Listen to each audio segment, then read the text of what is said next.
आज हमारा सौभाग्य है कि हमारे साथ मंत्र चैतन्य, जिनके दादाजी बहुत बड़े दुनिया के आयुर्वेदिक वैद्य थे और ऐसे वैद्य थे जो जिसमें कि उन्होंने मतलब ऐसी-ऐसी बीमारियाँ जिन्होंने सुलझा दी, कैंसर तक सुलझाया उन्होंने। इवन देन इनके नाना जी का पैरालिसिस तक उन्होंने सुधारा। तो बहुत बड़ी चीज़ थे वो। उनके उनके पोते हमारी भाषा में राजस्थान की भाषा में कहते हैं उनके पोते, आज हमारे साथ बैठे हुए हैं और बच्चों में जो घृणा आ रही है, इस बात को लेकर के कि बड़े-बड़े एग्ज़ाम फाइट करते हैं बच्चे और फिर अपने आप में सोचने लगते हैं कि मैं यहाँ से ये कर लूँगा, मैं ये कर लूँगा, वो कर लूँगा। ऐसे कई जो भी ऐसी भाषाओं पे बात ही नहीं होनी चाहिए, फिर भी हम शर्मिंदा हैं, इस विषय पे हम बात कर रहे हैं। क्योंकि ये शर्म का विषय है दुनिया का कि जो दादा थे वो कहते थे कि जिसने अपना जीवन त्याग दिया, इसका मतलब उसने संसार में अपने आप को त्याग दिया। संसार का विषय ही इतना बड़ा है कि जब इंसान की उम्र आपको भगवान ने दी है, उसको त्यागपत्र आपको नहीं करना चाहिए। इसी विषय को लेकर हमारे साथ गोखले चिल्ड्रन अकेडमी के प्रिंसिपल कृष्ण मोहन सर भी बैठे हुए हैं और हम दोनों मिलकर के आज इस बच्चे से इतना सवाल करेंगे कि हम देखते हैं कि इस सवालों के प्रेशर को झेल पाता है या नहीं पाता है। जी, पहला सवाल आपकी तरफ से। तो आप क्या कहना चाहोगे जो आज के जो बच्चे हैं, इसमें मानसिक तनाव है तो इसको कैसे कम किया जा सकता है? क्या करना चाहिए पेरेंट्स को और टीचर को क्या करना चाहिए? पहली बात तो ये कॉम्पिटिशन एग्ज़ाम्स की बात नहीं है, किसी कॉलेज की या फिर नीट या फिर जेईई के एग्ज़ाम की बात नहीं है। ये आजकल के हर टीनेजर के साथ हो रहा है। मैं एक 15 साल का बच्चा हूँ, मेरे साथ भी गुज़रती है, मेरे भी मन में कभी-कभार ख़्याल आ जाता है कि मैं आज मर ही जाऊँ। जी। क्योंकि आज इंडिया का जो एजुकेशन सिस्टम है, वो सबसे मेरे हिसाब से सबसे बर्बाद और सबसे घटिया एजुकेशन सिस्टम है पूरी दुनिया में। तो जो इंडियन एजुकेशन सिस्टम है, वो बिल्कुल भी कहीं किसी भी एंगल से अच्छा नहीं है मेरे हिसाब से देखा जाए तो। क्योंकि यहाँ पे ये देखा जाता है कि बच्चे का टाइम टेबल क्या है, बच्चा किस तरीके से पढ़ता है और बच्चे अभी कर क्या रहा है बच्चा, किस तरीके से वो पढ़ रहा है, कितने नंबर आ रहे हैं। वो ये नहीं देखना चाह रहे कि बच्चे का पूरा दिन 24 घंटे में से वो मैं करके आपको एक बार इंटरप्ट कर रहा हूँ और आप टीचर हैं। इस बात को अपने मन से लगाइए कि चोट आप पे लग रही है। थोड़ा सा। जितने भी हर जगह करप्शन वगैरह चल रहा है, हर जगह माफिया वगैरह फैले हुए हैं, हर जगह ये ड्रग्स की दुकानें खुली हैं। ओह तो जब भी किसी बच्चे पे प्रेशर आता है, वो सबसे पहले वहीं जाके दौड़ता है कि वो ओह! वहाँ वहाँ जाके और उससे अपना प्रेशर कम करे। क्या बात, क्या बात। जब वो ड्रग्स के नशे में होता है, किसी भी महँगे अगर अमीर बाप का बच्चा है, तो महँगा नशा करता है, महँगा नशा करता है, 2-3 दिन तक पड़ा रहता है बिस्तर पे ही। फिर वो अगले दिन उठ के सोचता है मेरा प्रेशर कम हुआ कि नहीं हुआ, लेकिन नहीं, उसका प्रेशर एक्चुअली में बढ़ रहा ही होता है इनडायरेक्टली देखा सर जाए आज तो। का वीडियो इन पे चलना चाहिए। आपको ना बिल्कुल, मुझे कुछ बोला ही नहीं आज। अगर देखा जाए तो। ओहो! जय हो आप। इसके मतलब बहुत सारे की फीचर्स हैं, जो की पॉइंट्स हैं, मैं बताना चाहूँगा। पहला जो पॉइंट है प्रेशर का जो कारण है, जी। पहला जो कारण है वो उसकी पढ़ाई है। कि सब जो टीचर्स होते हैं, स्कूल होता है, वो सब उसे कहते हैं कि आप एक टाइम टेबल बनाओ, आप इस हिसाब से चलो। लेकिन नहीं, उस टाइम टेबल में लोग चाहते हैं कि केवल पढ़ाई ही पढ़ाई हो। ओह! घंटों बच्चा पढ़ता रहे और उसकी हेल्थ बर्बाद हो जाए, उसका जो मेंटल स्थिति है वो भी बर्बाद हो जाएगा। मैं 11th कॉमर्स में हूँ और मेरे पास 5 सब्जेक्ट्स हैं, accountancy, business studies, economics, English और मैथमेटिक्स। तो जो सब सब्जेक्ट टीचर्स अलग-अलग हैं, वो ये नहीं सोचते हैं कि बच्चा 6 घंटे पढ़ रहा है, 3 बजे घर पहुँच रहा है, उसके पास अ, खींचा-तानी करके भी वो हाँ। निकाले तो 4 घंटे निकलते हैं पढ़ाई के लिए। ओह! वो ये नहीं सोचता कि वो 4 घंटे में वो उसको 5 के 5 सब्जेक्ट पूरे कवर करना है। वो मैथ्स वाला है, तो वो मैथ्स वाला इतना काम देगा कि 4 घंटे में बच्चा कर ही ना पाए। आप थोड़ा-सा और कैमरे की तरफ कहिए जिससे आपके एक दोस्त भी सुनें इस बात एक दिन में को। बच्चे जी। के पास इतना काम हो जाता है कि हफ्ते भर में भी उतना काम ओहो! वो पूरा नहीं हो पाता है, क्योंकि मैं उस चीज़ से गुज़र रहा हूँ। तो ओह! ये सब चीज़ें हैं, पहला पॉइंट ये था। दूसरा पॉइंट है कि पेरेंट्स का प्रेशर। पेरेंट्स चाहते हैं कि उनका बच्चा ये बने, उनका बच्चा वो बने। हाँ। इंडिया में 60% पेरेंट्स ऐसे हैं कि जो बच्चे को चाहते हैं कि वो उसके हिसाब से दौड़े। मैं 1 कि सेकंड आपकी नहीं बात कुछ काटना चाहूँगा। ये 60% नहीं है, ये 95% पेरेंट्स है, वो सोचते हैं कि जो हम नहीं कर पाए वो हमारे बच्चे करके दिखाएँ। ये पेरेंट्स की सबसे बड़ी हाँ, गलती है। हाँ। 95% ने जो 5% है जो बच्चे को फ्रीडम दे रखा है, वो बच्चे उस सुसाइड के केस में नहीं आते, उसके चपेट में नहीं आते हैं। नहीं हुँ। तो 90% बच्चे डिप्रेशन और एंग्ज़ायटी की सफ़र कर रहे हैं। ओह! ये पेरेंट्स की वजह से। तो जो ये प्रेशर बढ़ता जा रहा है ये सब ये ड्रग्स की वजह से हो रहा है, ये पेरेंट्स के प्रेशर की वजह से हो रहा है। दूसरी चीज़ है टीचर्स का प्रेशर। टीचर्स मैंने आपको जैसे बताया, वो एक-एक दिन में इतना ज़्यादा काम देते थे कि बच्चा उसे सहन नहीं कर सकता। और अगर किसी बच्चे के नंबर कम आए तो उसको मोटिवेट करने के बजाय उसे इतना ज़्यादा डिमोटिवेट कर दिया जाता है। उसे ये बताया जाता है कि तू बिल्कुल नाकाम है, तू कुछ कर नहीं सकता, तो कभी सक्सेसफुल नहीं होगा अपनी ज़िंदगी में। तो ये सब चीज़ें हैं, तो और वो उस बच्चे के मेंटल स्थिति को बहुत ज़्यादा दबा देती है। वो बच्चा इतना ज़्यादा प्रेशर में आ जाता है कि आप सोच भी नहीं सकते। ये केवल इंडियन एजुकेशन की ही मैं बात बता रहा हूँ, ये केवल इंडिया में हो रहा है। अगर आप वेस्टर्न कंट्रीज़ में देखें, तो वेस्टर्न कंट्रीज़ में हर चीज़ का एक सिस्टम है।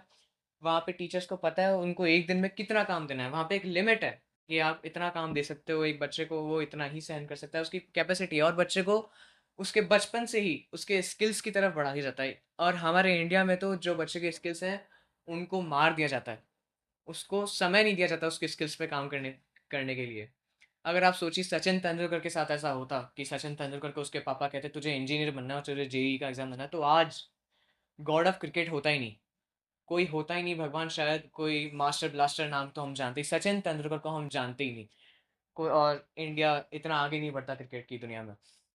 ये बातें हैं और तीसरी जो चीज़ मैं आपको बता रहा था पेरेंट्स का प्रेशर, पेरेंट्स इस तरीके से प्रेशर डालते थे कि वो चाहते हैं कि जो हम ना कर पाएँ वो बच्चे करें, जैसा कि सर ने कहा था अभी। जैसे आप हम थ्री इडियट्स में देख सकते हैं कि जो फरहान कुरैशी के पापा हैं उसने उसके पैदा होते ही कह दिया था कि ये इंजीनियर बनेगा। तो ये सब चीज़ें हैं और उससे किसी ने पूछा भी नहीं कि वो खुद क्या बनना चाहता है, उसका इंटरेस्ट किस चीज़ में है। तो ये सब चीज़ें हैं। तो मैं इस लेवल के आप बात कर रहे हैं, तो जैसे ये इन्होंने बताया कि जो एजुकेशन सिस्टम है हमारा इंडियन, कि वो इसमें कोई काम का नहीं है। तो स्किल्स के जो जैसे बच्चे मार्क की बात करें, तो हमारे आज की जो इंडियन एजुकेशन है, इसमें बात करें कि बच्चे के नंबर कैसे हैं, उसके बेसिस पे डिसाइड करते हैं। तो आप नंबर के बेसिस पे डिसाइड ना करके उस बच्चे को देखो कि इंटरेस्ट किस फील्ड में है और करना क्या चाह रहा है। आप एक बार उसकी फीलिंग को समझो और एक बार उसकी फीलिंग के ऊपर काम करने का एक बार मौका दो। जैसे हम आज के बच्चे में ये बात करें, तो ये हम जब पीएचडी करते हैं, तब हमारे पास ये देता है कि आप अपना मन का काम कर सकते हो।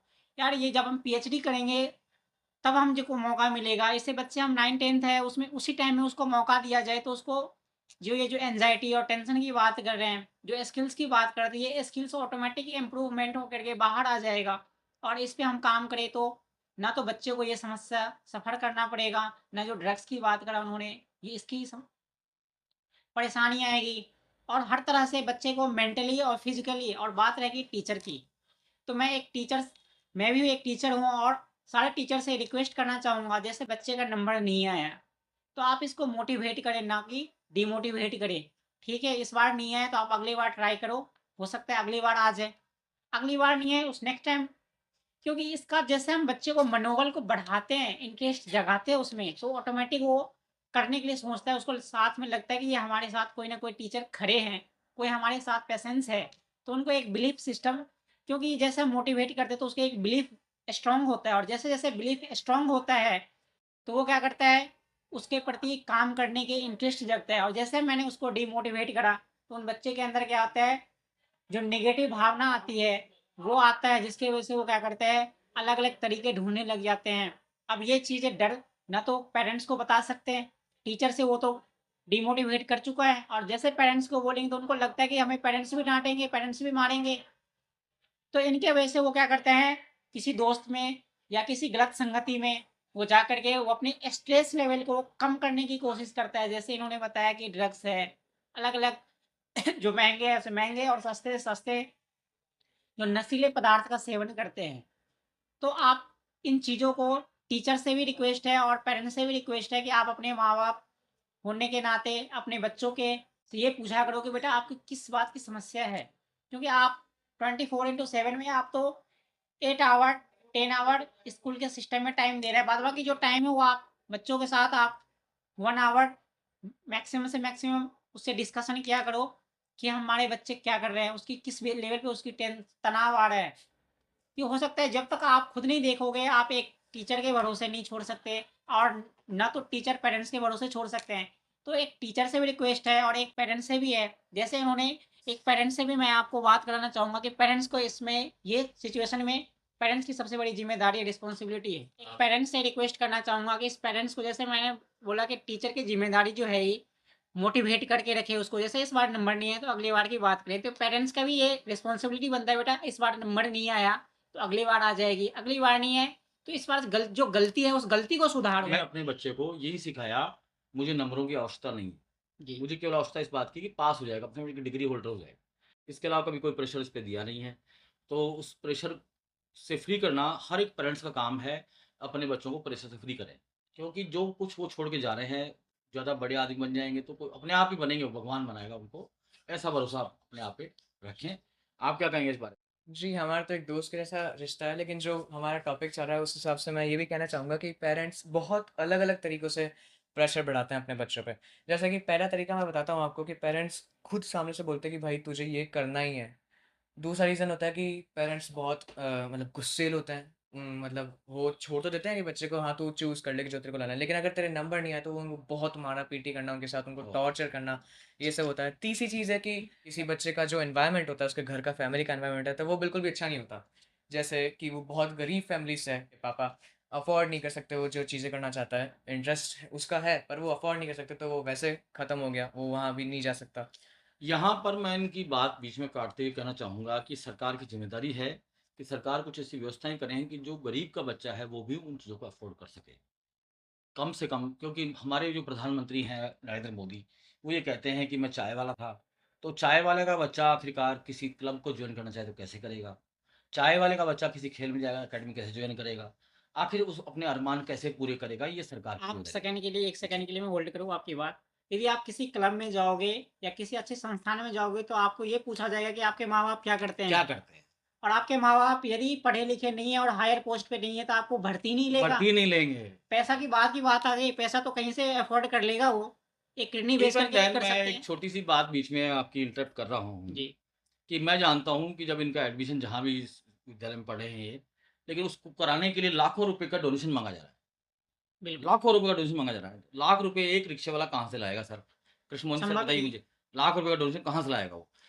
जो प्राइवेट संस्थान हैं स्कूल के, उन्होंने 1 लाख रुपए नर्सरी क्लास की फीस कर रखी है। बिल्कुल मैं कर नाम रखी है। नहीं लेना चाहता किसी स्कूल का, बाकी ये सच्चाई है। बात मानते हैं आप? बिल्कुल, ये एजुकेशन सिस्टम एक बिज़नेस सिस्टम बना रखा है। बच्चा अगर आपका खेलना चाहता है, मतलब मान लीजिए आपका बेटा खेलना चाहता है, बिल्कुल। कैसे खिलाओगे उसको आप? कितना पैसा माँग रहे हो? अब तो वो इन चीज़ों को कौन बदलेगा? आखिर जो हमारा प्रधानमंत्री, हमारा मालिक वो है, उसकी पगड़ी बंधी हुई है आखिरकार। हमारा घर का माई-बाप है वो, तो उस माई-बाप को ये सोचना चाहिए कि वो कर क्या रहा है आखिरकार। जब वो स्वयं कह रहे हैं कि मैं चाय वाला हूँ, मैं ट्रेन में चाय बेचा हूँ, मैं योग करने गया हूँ। जब आप इतनी निम्न फैमिली से आ रहे हैं, तो आपको इतनी समझ नहीं होनी चाहिए कि आप उन बच्चों के लिए कुछ करें। जबकि या उन बच्चों के लिए क्या कर रखा है उन्होंने? एचआरटीसी की प्लेट लगाओ, ₹2 आपके फ़ोन रिचार्ज में लगाओ। है ना? जी, सारा उन्होंने मतलब जो खेल कर रखा है, इतना खेल कर रखा है, वो अच्छा नहीं है खेल। उनको सबसे पहले किसके लिए सोचना चाहिए? जो निम्न और मध्यम वर्ग है उनके लिए सोचना चाहिए। अगर निम्न वो हैं, अगर वो गरीब हैं तो। तो यदि वो निम्न और मध्यम वर्ग से वो उठ के आते रियलिटी में, रियल टीम उठ कहते हैं, वेरी गुड। तो वो उन चीज़ों को जानते कि ये हाँ, इसका समस्या है, तो वो उन चीज़ों को सुधारने की कोशिश करता। हाँ, ये तो बिल्कुल। एक कहने की बहाना है जो हम ये कहाँ से उठे। यदि वो ये बात जानते तो ये आज ये इस हाई लेवल की जो तानाशाही चल रहा है उन चीज़ों को मैनेज करते वो। मैनेज करते हैं। वो मना नहीं कर रहे, उसको और बढ़ाने की कोशिश कर रहे हैं। क्या इंडियन पॉलिटिक्स पे आप इस वक़्त टिप्पणी कर सकते हैं कि भई इंडियन पॉलिटिक्स ने खराब कर रखा है बच्चों को आजकल के? उनका एजुकेशन सिस्टम खराब किया इन लोगों ने।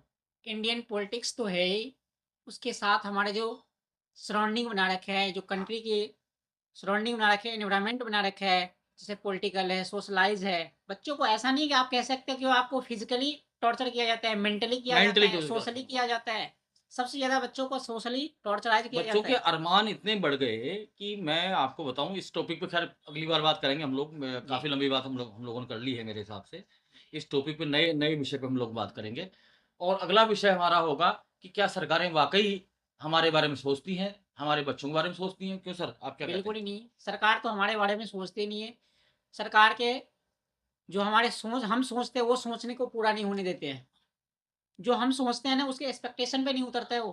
वो जैसे वो हम वहाँ सोचते हैं, तो उसे टर्न मार देते हैं यहाँ, हमें लगता है कि सरकारें केवल पैसे वालों की है, पैसे वालों की है। हमारी तो है नहीं। 95% के लिए गवर्नमेंट नहीं है, 5% के लिए गवर्नमेंट, गवर्नमेंट है। Very good.